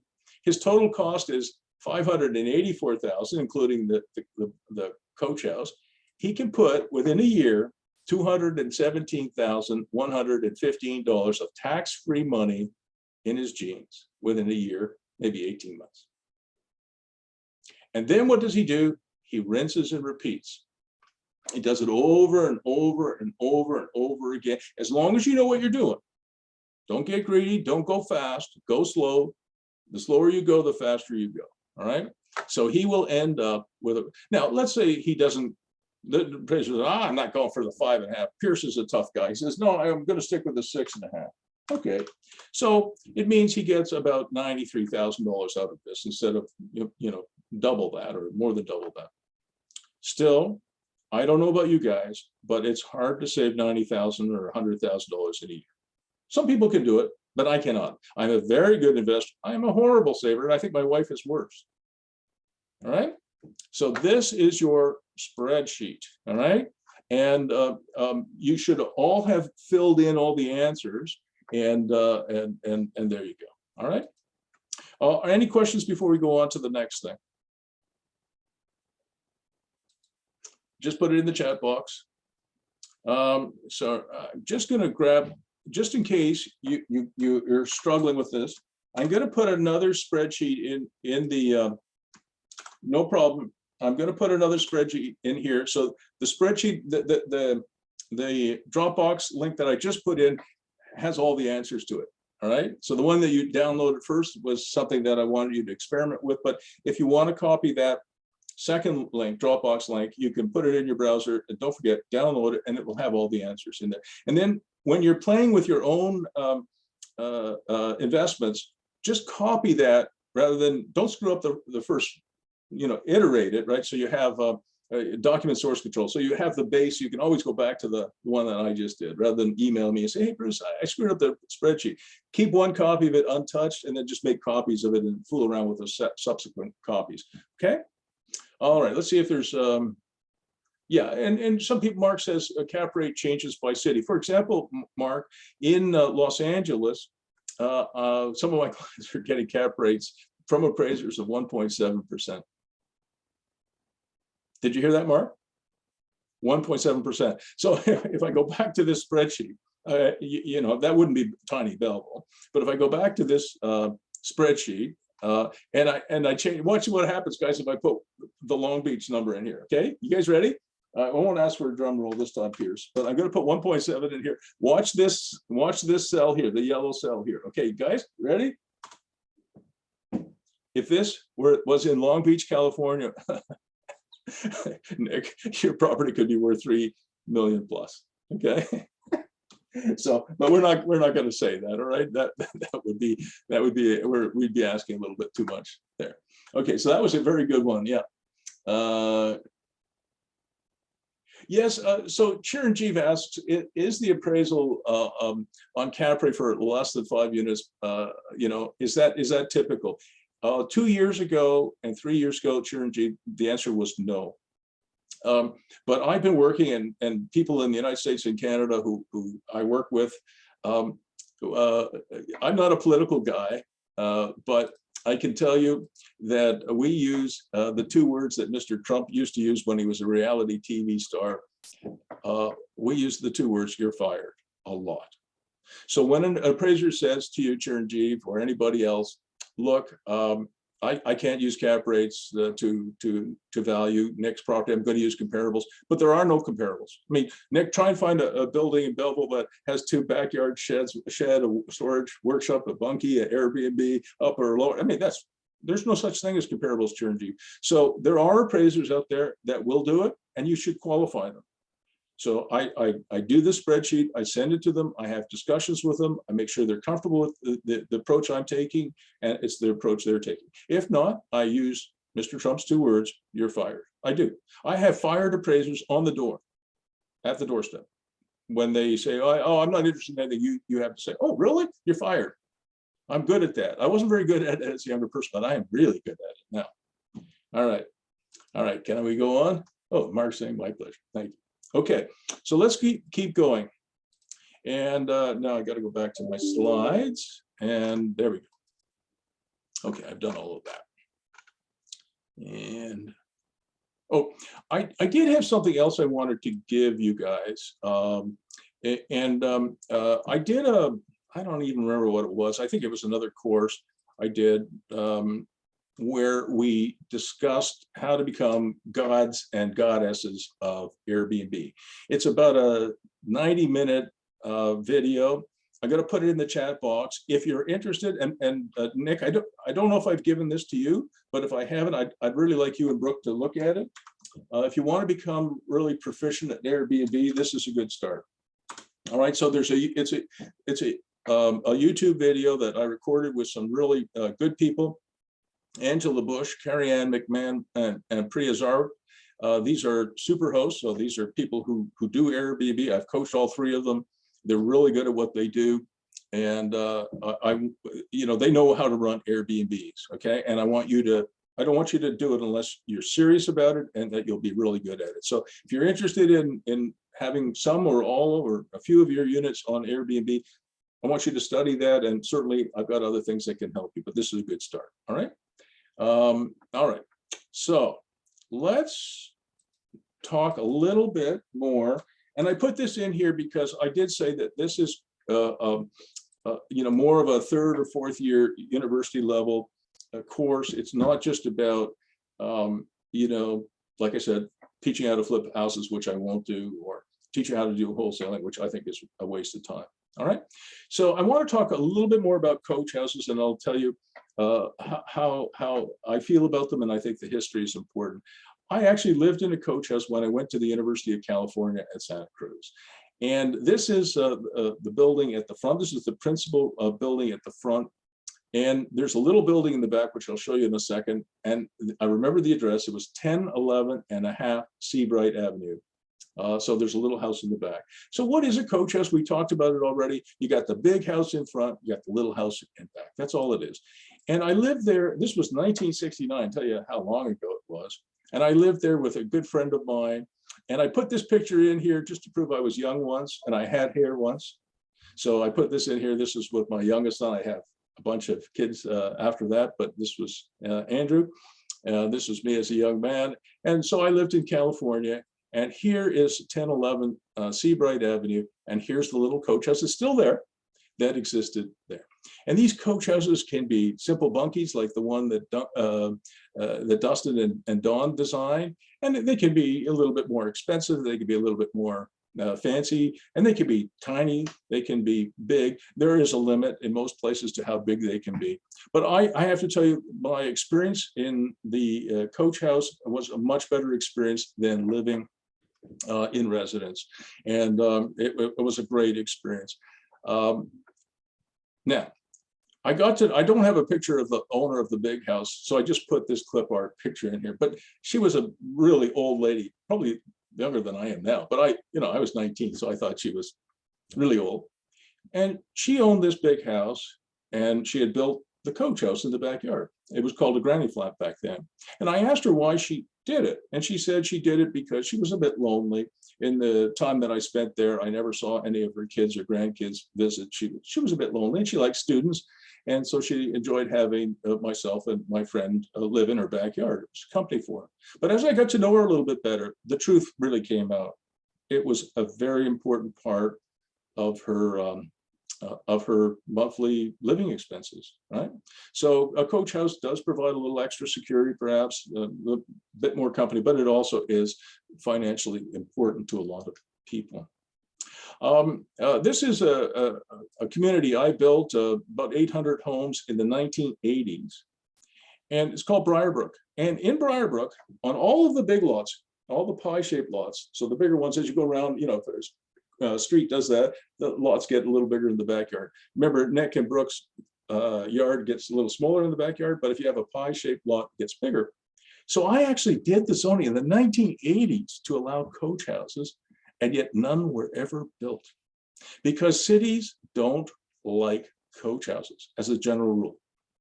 Today is a little bit different, but certainly in the 80s, the 90s, the 2000s, the 2010. It's only very recently that places like LA and Ottawa and many other places have got, have developed bylaws that allow them. And I couldn't figure out why, even though I did the zoning that allowed coach houses, granny flats to be built in my subdivision, never got built. And it's because the city changed the rules. They said, if you wanted to build a coach house, sure, but you can only have it there for 5 years, and then you have to tear it down. Who's going to build a $100,000 or $200,000 house for 5 years? Nobody. So they can introduce all kinds of rules and regulations. I'm being asked by Hilda, why? And that is because cities and towns across North America, and in fact around the world, are afraid that if they allow coach houses, they will allow people in who will disturb the neighborhood. Now that is total BS. I can tell you they've been building coach houses in California, in Northern California, where I was, for more than 100 years and probably more than 150 years. And to have, frankly, nice students like myself and my friend live in the backyard, it was a good thing for the neighborhood, and it's a good thing for the landowner and the homeowner, right? But cities and towns, they don't do research, they react to political pressure. It's called NIMBYism, not in my backyard. That's the term, okay? So I just wanted to give you the highlights or the lowlights and warn you that as you become better at this business, you're going to find yourself in opposition. But I want you to understand that as long as peace and order are maintained, having more density is a good thing for the neighborhood, a good thing for the community, and certainly a good thing for you as an owner. Now, I had a little bit of a hand in writing the coach house bylaw for the city of Ottawa, where I live. And the city of Ottawa said that you could have a coach house in your backyard or an in-home apartment, but not both. And one of the things I've asked everybody I coach, and there's a few thousand of them, is that I want you to stand up to tyranny. I want you to stand up for what's right. I want you to push back. And I did. And I said to the city of Ottawa, that's a mistake. Because what's going to happen is people like me and others are going to build a coach house in their backyard, wave goodbye to the building inspector, get their occupancy permit, and then put an illegal apartment in their basements. So now we're going to have apartments, again, in our basements that are illegal and don't meet the building code, and maybe they're not safe. That's a mistake. We should have both. There's nothing wrong with it. But the city wouldn't agree, and so they said no. Now, in terms of size and limits, This is just one bylaw. There's 1,001. So whatever city or town you're interested in, I think Elizabeth is going to go to Florida. You have to look at every single town, and every city is different. So you have to get to know. But the bylaw that we wrote for Ottawa says your coach house in your backyard can be 40% of the backyard, 40% of the total finished area of the main home, or 861 square feet, whichever is the smallest. So I'm building one in my backyard. I have a big backyard. It'll be the maximum. It'll be 861 square feet. But if you had a backyard that was I don't know, 1,500 square feet, then your coach house could only be 600 square feet. All right, so you have to measure your backyard, you have to measure your finished floor area, and then you have to see what you can do. Now, here's another thing. When they said that they were going to allow coach houses, they said, well, we'll allow coach houses in the urban area, but not in the rural area. And I said, well, no way. I mean, that's not fair. So I reached out to the Ontario Federation of Agriculture, talking about standing up to tyranny. And I said, that's not right. That's not fair. The people in the rural areas need coach houses just as much, if not more. One of my best friends is a farmer, never made more than $36,000 in any year. He's 92 years of age and brought up 9 kids. Now, who needs the extra $30,000 or $40,000 of revenue more from a backyard coach house? A farmer like my friend Kelvin, or some rich city dude who's making $300,000 or $400,000 a year? Well, it's obvious, right? So anyway, I said to the Ontario Federation of Agriculture, would you do something for me? And they said, what? Would you bring 500 loads of manure to City Hall about 2 weeks from today and dump them on City Hall? And we're going to protest this. And then I called the mayor and I said to the mayor, well, there's 500 loads of manure coming downtown. What for? I said, there's a protest. Your planners have allowed coach houses everywhere except in the rural area, and that's not going to work. So he said, well, can we have a little bit of time before you do that? And I said, absolutely. How long do you need? Well, he said, a couple of months. I said, no, you got 2 weeks. And sure enough, in the next 2 weeks, they did change the bylaw. So now if you have a rural lot in our area on well and septic, as long as it's 2 acres or more, you can have a coach house. All right. So this is something called civil disobedience. It's not picking up guns or grenades. It's doing something peacefully. And I believe in peaceful protests. Remember, I'm a kid of the 60s, right? I lived an hour south of Berkeley. I remember what 1969 was like, okay? So there you go. Now, there's a couple other things that you should know. Like I said, this now is becoming a thing, right? So whether it's Los Angeles or 101 other cities, it's now, after many decades. Remember, I've been trying to get this approved since 1969, and it wasn't approved in Ottawa till 2016. That is a long time, right? But other cities are doing it now. And if you want to know what the hottest trend in LA and housing is, sure enough, the hottest design trend in Los Angeles right now is look no further than your backyard. In LA, they call them accessory dwelling units, ADUs, or granny flats, right? All right, and there's some really clever stuff that's happening now. This is a company called Boxable. You can see the address here, BOXABL, so Boxable without the E.com. It's a small home delivered in 1 day and set up in 1 day. It's fantastic. It's not very big. It's about 375 square feet. It's quite nice, and it's $50,000. So the people are going to do this. People who need some extra income, people who have kids like I do, who sometimes return even as adults. It's nice to have them live with you, but maybe not right on top of you. This is going to be a big thing. This company is going to be a multi-billion-dollar company, in my opinion, Boxable. They've got it right. And something else, some other good news, after the city of Ottawa, prepared the bylaw that says you can have a coach house or an in-home apartment, but not both. We then lobbied at the state level, in this case, the provincial level. And in 2019, the province passed a bill called Bill 108, which now allows both coach house and and in-home apartment. So it's fantastic. So we got everything, but if you don't stand up for yourself and your community and your neighborhood, you know, they'll run you over. All right, enough of that. I'm not going to go through all this. All right, I want to do one more. Let's see how much time we have, because I'm going to let you go. I've got 19 minutes.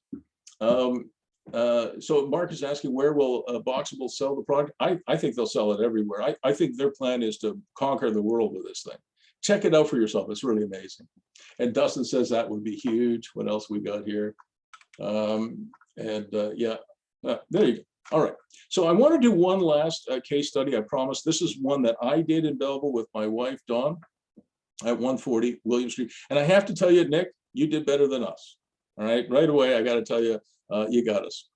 But here's something that's really cool. Guess which city in Canada was ranked #2 by U-Haul for in-migration and growth? If you look at it, #2 was Belleville, Ontario. Right? So when you're picking where to invest, you want to look for the Belleville economy is surprisingly strong. It's got industry, it's got tourism, it's got education. Loyalist College, where Nick works, he's a professor. I mean, we've got all kinds of industry there. It's not a big city, but it's got real economic engines that make sense. And it's got lots of opportunity. And it turns out, I didn't know this, but my wife found it, not me. Dawn found it, not me. It's #2 in Canada, which is pretty good. So I can't take any credit for it whatsoever, but thank you, Dawn. Enough of that.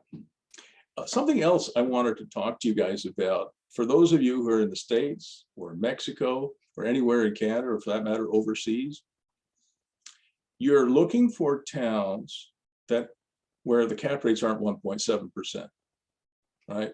If you're buying a property at 1.7%, you will lose money every month. If you're buying at 3.1% with no animation plan, you will lose money every month. And one of the things that you already know is that large centers, in this case, I've put up some numbers for Toronto, tens of thousands, and I think actually hundreds of thousands of people have decided to leave these big cities. At one point, I think 30 or 40% of all the rich dudes in Manhattan left. It was incredible. So picking a town within an hour or two of a larger center is a tremendous economic opportunity for all of us. And I didn't know this, these are clients of mine in California and San Francisco, and they call these towns that I just described Zoom towns. I hadn't heard that term before until just before Christmas. I said, what the heck is a Zoom town? I know what a boom town is. So the two ladies who coined the term said, these are booming secondary and tertiary towns and cities within an hour or two of larger centers that are benefiting from work from home via Zoom. Hence, they're called Zoom towns. They're really Zoom boom towns. I wanted to show you, this is one of my daughters. I got 3 beautiful daughters. They look like their mother, thank God, not me. This is actually my daughter, Rachel, and this is her brother, Matthew. But Rachel recently got married, and in fact, she's expecting a baby. And she and her husband, Patrick, have decided, like so many others, like tens of thousands, possibly hundreds of thousands over there, to move from Toronto to Whitby. Whitby is a perfect example of a Zoom town. And what people are buying in Whitby, I just wanted to show you this. I just can't believe how good these things are. This is Whitby, Ontario, so not a big town, maybe 85,000 or 95,000 people, but probably less than 100,000. So these are doubles. So you've got one home over here and another home over here. And so what they're buying is they're buying half a double, and you walk up here and around here, that's your front door. But what's really interesting is that these things were built, I think these were built in the 80s. So people were thinking ahead. And here's the garage. And you notice next to the garage, there's a door, which is perpendicular to the street. So you can't really see it here, but you can sort of see it here, right? And you open that up at the lower level, it's a 2-bedroom Airbnb. And these kids are able to make about $7,000 a month gross from their Airbnb in Whitby. Think about that. And it, you know, it pays their mortgage and more. So Tiff, if you're on the call here, if you're still sticking with us, that's how you get a free home, right? They have a mortgage, Rachel and Pat have a mortgage. But if you've got an Airbnb, a 2-bedroom that you can make $4,000 or $5,000 of net operating income from, you're not paying anything for that house. You're living for free. That's what people are doing. And that's where the demand is. And that's where the investment should go. All right. So what did Dawn and I do? So Dawn found this one. This is 140 William. It's got a nice 5-bedroom home here. And then it's got a back-to-back condition. So it's not like Nick and Brooks where they have the duplex lower and upper. This is back-to-back. So you've got a 5-bedroom home here in Old East Hill, which is one of the better neighborhoods, I think, in Belleville. And then you've got a 2-bedroom home in the back here. And I'm just going to go back to this slide. When I looked at this property, I really liked it. Actually, Dawn looked at it. I didn't have time, so I just had to, I had to visit using Zoom, right? So Dawn could walk me through it using Zoom. But what I really liked about it was the fact that it had terrible leases. And you'd say, Bruce, you're crazy. It had terrible leases. I think our leases are just as bad as yours, Nick. Now, the two ladies who are both single moms, I think the front unit is rented, 5-bedroom house is rented for $1,200 a month, and the 2-bedroom house is for $850, probably half what you could get, if not a third, right? So the leases were terrible, but that's good news. It's good news because I am willing, Dawn and I are willing to assume those leases without not asking for vacant possession, and if we can buy it inexpensively. Because when we went into the backyard, my wife went into the backyard with Zoom, we found there was a little pot of gold that the leprechauns, those little Irish leprechauns that are so high, they had left a pot of gold in the backyard. This was the pot of gold. This is a detached garage that was built, we think, in the 1930s, and we want to turn it into a coach house. So here's just another slide. So it just explains what I did here. There's the 5-bedroom house. There's the 2-bedroom house. There's the detached garage. All right, enough of that. So we put together a team to see if, whatever. We put together a team. Myself, Dustin Poole, again, the architectural technologist, Mark Turner, he's our contractor, Jeff Wildgen does site measurements, Wendy Guan does landscape architecture for us. We have civil and site plan work being done by Three Hills Engineering. Doug Thur is our Belleville property management, and then Nick Foley and Brad Carchi, both students of mine, joined in to see what they could do and learn from this whole thing. This is then the plan. Oops, sorry, I screwed up. I got to see how I move this around. Oh, there we go. This is the plan. So this is the existing detached garage. So if you can see, Pierce, just nod if you can see my cursor moving. Okay, thank you. So this is the existing detached garage, and we're going to turn it into a 1-bedroom unit.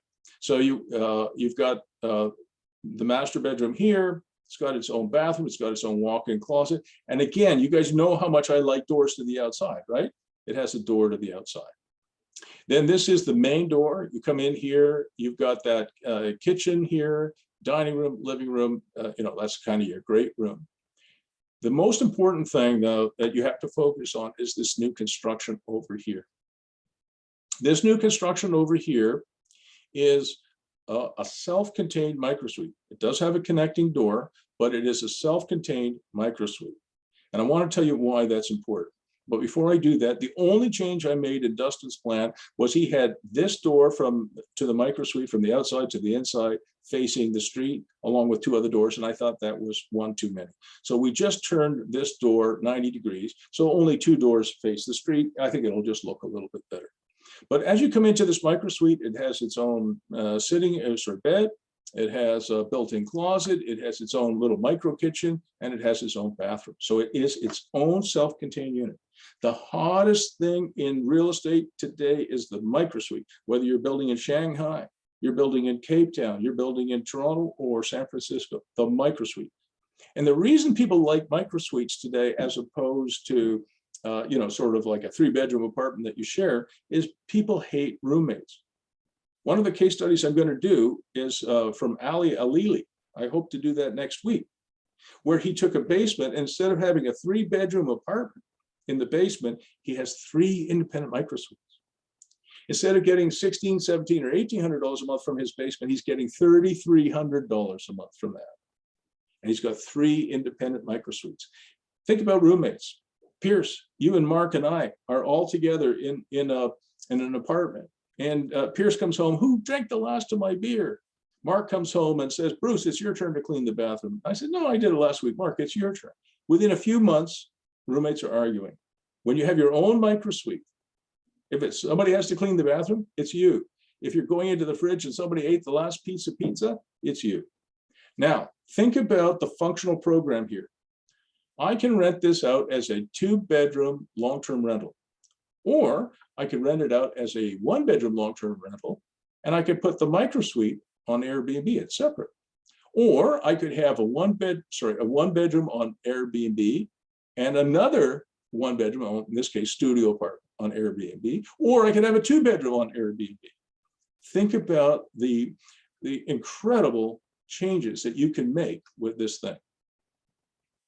So this is my Bitmoji. So this is me going into the backyard on Zoom, and this is my bride saying, yes, the leprechauns left us something special.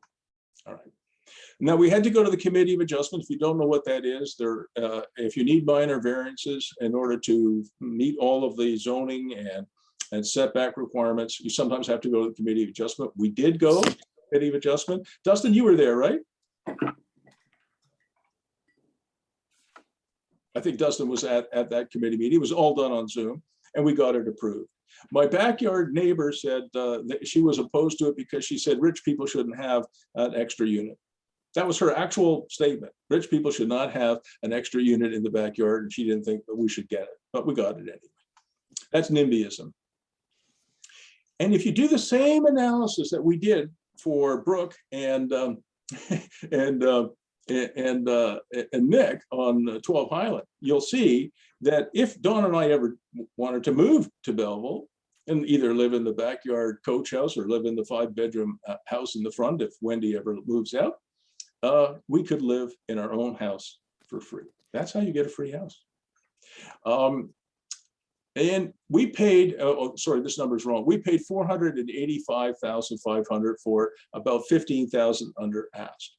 If I had used Nick as my negotiator, I probably would have done better, right? But I thought I did okay anyway. This is in an area, because Old East Hill is probably the #1 neighborhood in Belleville, where houses, when we bought this, were trading anywhere from $80,000 to $120,000 over asked. And again, we got it because we were willing to accept these really terrible leases. All right. So we went in with a no BS offer. We were willing to accept the existing tenants. We didn't fuss that the building needs some upgrades. We didn't make an issue that the electrical system was so antiquated that it caused a fire in the backyard garage. We did our building inspection at the same time as our one and only visit. We were pre-prepared with an offer, so we were able to submit and finalize an offer within about 60 minutes of our visit. And I'm a civil engineer, so I was able to comment on it. We had a short irrevocable, so the sellers had to make up their minds and not shop our offer around. And we understood what motivated the sellers. They didn't want to try and deliver vacant possession. So these were important points for us. And when we are finished with our renovation, our insurance company and our appraiser said the building would be worth well over $1 million. All right. This is how you make money in real estate. Let's see what I have here. Yeah. So again, just the way that we did for Nick and Brooke, the going in cap rate is terrible. Remember I said we're looking for a 6% minimum? It's only 3.5. So we did a little better than Brooke and Nick, but not by much. And so what we should have paid for it was $313,000, not $485,000. But we had a plan. So the list price, this is the MLS, was $499,900. So we got about $15,000 under ask. I won't go through all the stuff. Again, we pulled the Geo Warehouse, the title information shows the sales history. So the people who owned it before us bought it for $250,000. Again, you see the lot size, not as big as Nick and Brooks, but good size, 7,200 square feet. And our animated cap rate will not be as good as Brook and Nick's. It'll be about 7.6%. Remember, Brook and Nick will be probably around 10%, but still well above the 6%. And the building, our appraiser says it'll be worth over $1 million, but I thought it was probably going to be somewhere between 750 and 950. But if he says it's $1 million, who am I to argue? Our insurance company valued it at $995. So what I told you to do, and I think that's probably enough for today because we're all getting a bit punchy, at least I am. Let me see, I got to stop sharing the screen. What I want to just conclude this by saying, don't forget what the principles are of how to buy low, even in a hot market, to be patient, right? To do the animations. Don't hesitate. There's lots of stuff we're going to talk about over the next 2 weeks about how to finance these. We've got Denise and Stuart on the call here. I'm definitely going to come to you, Denise and Stuart, about RRSP loans. That's like the 401ks, self-directed loans. We've got lots of work to do over the next 2 weeks, but I hope today was helpful to you. I did record the session, so I will upload it to YouTube and everybody will get a recording. If you ever wanted to watch it again, you'll be able to, but don't post it anywhere and don't share it if that's okay. Are there any last questions before we break for the day? I'm just going to check the chat box, see how we're doing. Oh, there's a few thanks. I appreciate it. Love the spreadsheet. Thank you, Tiff. Mark, it really means a lot to me. So I do this because I love doing it. I don't make a lot of money at it, but as long as I'm capable of, being a little entertaining and hopefully somewhat informative, I'll keep doing it. So you expect a couple of emails from me, one with the replay, and the next one will be, the Zoom link for next week, and we'll hit the ground running next week. Everybody, I'll see you later.